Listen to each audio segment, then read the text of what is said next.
I have found myself under my trailer once again, and today we're going to be replacing this part right here. This is the ABS ECU for the trailer.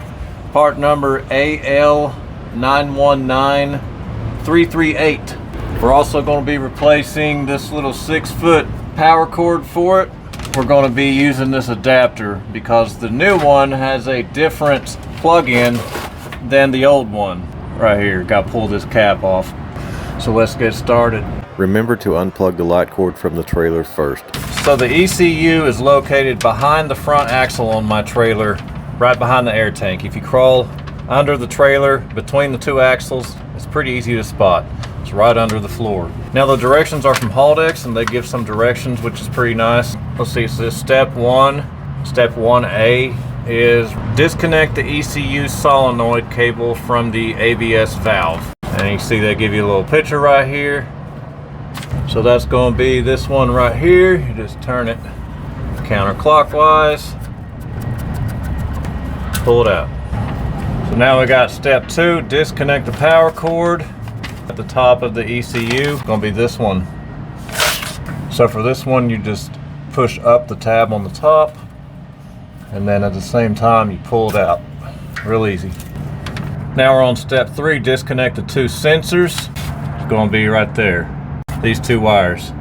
And before you do that, you got to take off this little blue thing, and it could be kind of stubborn. Just get you maybe like a little screwdriver and kind of pry it out. Just make sure you don't tear up the sensors, or just kind of push it out instead of prying maybe. There it goes. Now we just got to take the sensor wires off, and you just pull out on these. 1, 2. Now step 4 says disassemble and discard the nut, bolt, and one washer. Save one washer for installation. And then a little picture, it's right there. It's right here. There's the screw, and it's got an Allen head on it, and then the back side is a nut. Okay, so the nut on the back side is 7/16, and then the Allen head on the front is 3/16.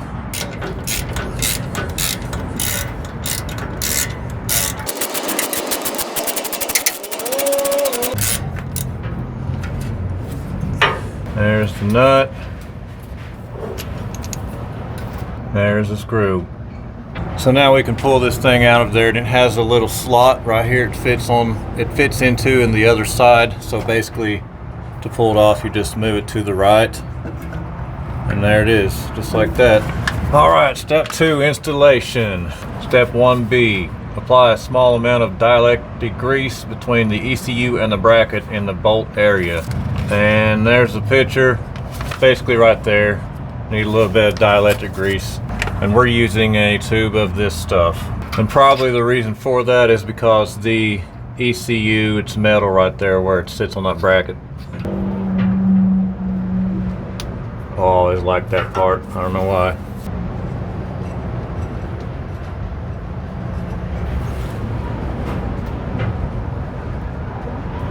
There we go.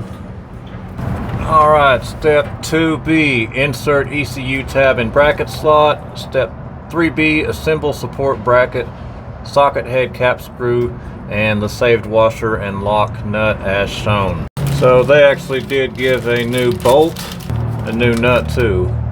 Well, mine didn't come off with a washer, so I found one in the truck. This is why I always keep nuts, bolts, and washers with me. So we just put it in that slot right over there.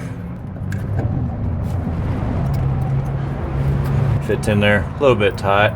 Go ahead and stick the bolt through the front, put my washer on the back side, and then put my new nut on the back side as well.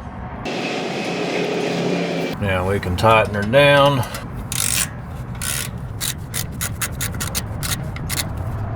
Don't have to get it real tight. This is just plastic, so it can break. That's good. Okay, now we're on step 4B, reconnect the two sensors, apply a small amount of dielectric grease to both male and female terminals. 4B right there. So I should have told you all a while ago, whenever you take these off, you need to label the wires, the sensors, so you know where they go back, because it's easy to get them confused. On mine, the top one says S1A. That is the one that goes over here to the passenger side of the trailer, or the right side. And then the lower one is S1B, and that's going to go to the left side of the trailer or the driver's side. I'm going to go ahead and pull this cap off, pull this cap off. Let's get that dielectric grease. It's said to apply a small amount to both sides, so that's what we're going to do. There's how the inside of that looks. I'll just do like this, put some on my finger, and then put some right there. Same thing for the other side. Smear it all around. Put some on the bottom. And then do this one. So now we'll just reconnect, and they only go on one way. You gotta line them up. See that tab there on the top? It goes to the top. Just line it up.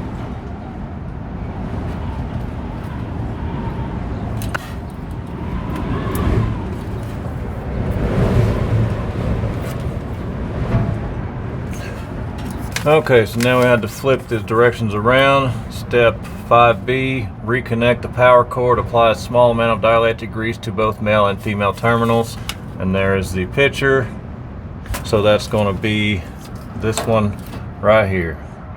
Now before I do that, let's go ahead and install back this plastic, whatever you call it. Don't force it, it's real easy to break. That is really hot. It kind of snaps in. That's going to keep those sensors from coming out. Okay, now let's go ahead and pull off this rubber cap. Get our dielectric grease. Just smear it all around here. Get the other end. Okay, so on this, look for the tab on the top, and that goes to the top basically. Only can go one way. Alright, there it goes. And the tab snapped in. You want to make sure it snaps. Okay, now we're on step 6B. Tightly secure the power cord to the support bracket using the provided tie strap. This is the bracket, and then they give you a zip tie. Mine never came with one of these brackets, and the picture that they give for this is really bad. The picture is right there, and I can't really tell what's going on there. Well, I guess you could do it. You could do it like that. I guess that would work. Okay, let's go ahead and do it. Okay, so let's go ahead and get the zip tie they gave us. I'm going to put the zip tie on first and then tighten this up. Okay, ran it through that. Now let's go over it. We're going to go ahead and tighten the bolt now, and then we're going to tighten the zip tie all the way. I just wanted to get it in place. Okay, now we can go ahead and tighten the zip tie. That'll help it out. Okay, now we're on step 1C. If the ABS valve has a pre-DIN style connector, connect the provided adapter cable to the ECU solenoid cable as shown in figure 1C. 1C is right over there. This side already has dielectric grease, so we're going to put some on this side. There's that. Okay, this can only go one way. We'll just turn it till it snaps in there. Okay, so this piece, it's really kind of frustrating to get in there. But basically, you have these 4 indentations in the plug, and then you have these on the outer side, you have these 3. So it has to line up on this side. You see how it has 4 of them right there, and then you have 3 entry points for those tabs. So everything has to line up, but you just kind of got to play around with it. There we go. And then turn it till it stops. Now this, see how that hangs? We're going to have to secure it. We're probably going to secure it up here to this air line. I guess you could secure it to the power wire too. Since this next, connect the adapter cable to the ABS solenoid as shown in figure 2C and apply a small amount of dielectric grease. Okay, so let's hook it up to the solenoid, and as you can see, it's in a triangle shape, but it's it only goes one way. And this right here, this is the way it goes. You know, it's not a perfect triangle, as you can see. It's kind of like a tall triangle, I guess you could say.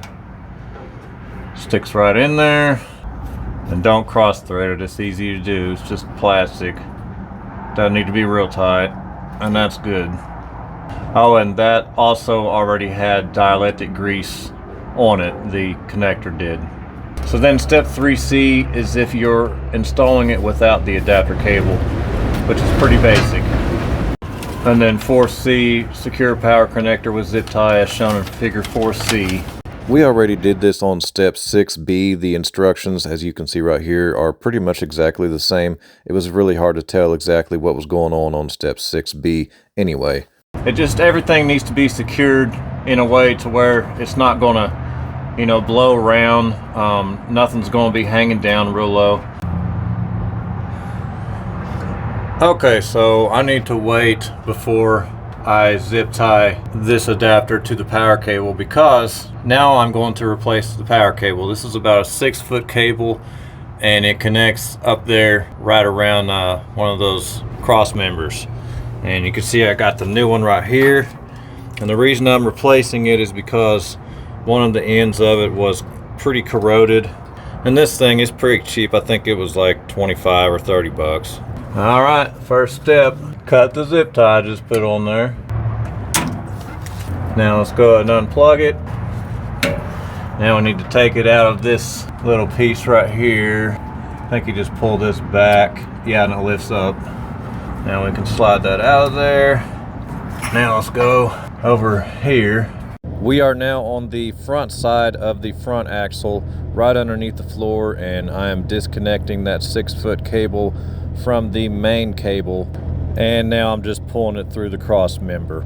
So on these, it's very important that you line up the arrows, because these can go in there anyway. There's no fail safe. So see, there's an arrow on the female side.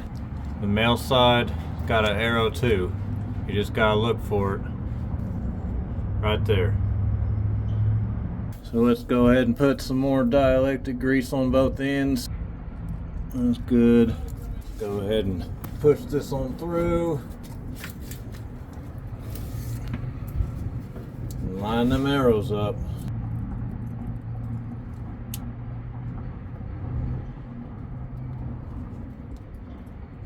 Just like that.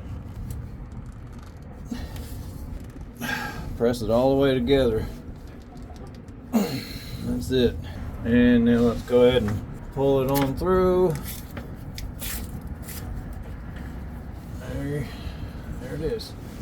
Alrighty, now we are back on the other side. Let's go ahead and route this wire. Just kind of route it down the air lines. I don't know what's a good way. Behind that, plug it in. We put some dielectric grease on that end first. There's the grease. Plug that in. There it is. Now let's go ahead and run a new zip tie, just like we did earlier.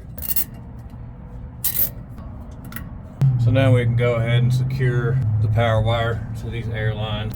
Give it, you know, a little bit of securement. And now we got a little bit of slack right down here, so we're gonna have to do something about that. All right, we have finished up. The main thing with the zip tie and all this is to make sure that you're not crimping these wires too much. You know, you don't want any really hard angles.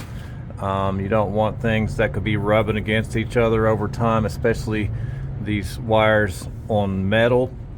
And if it is, you want to secure it to where it's not going to move around. And there's the adapter I was talking about a while ago. I secured it to the power wire, and I think that's it.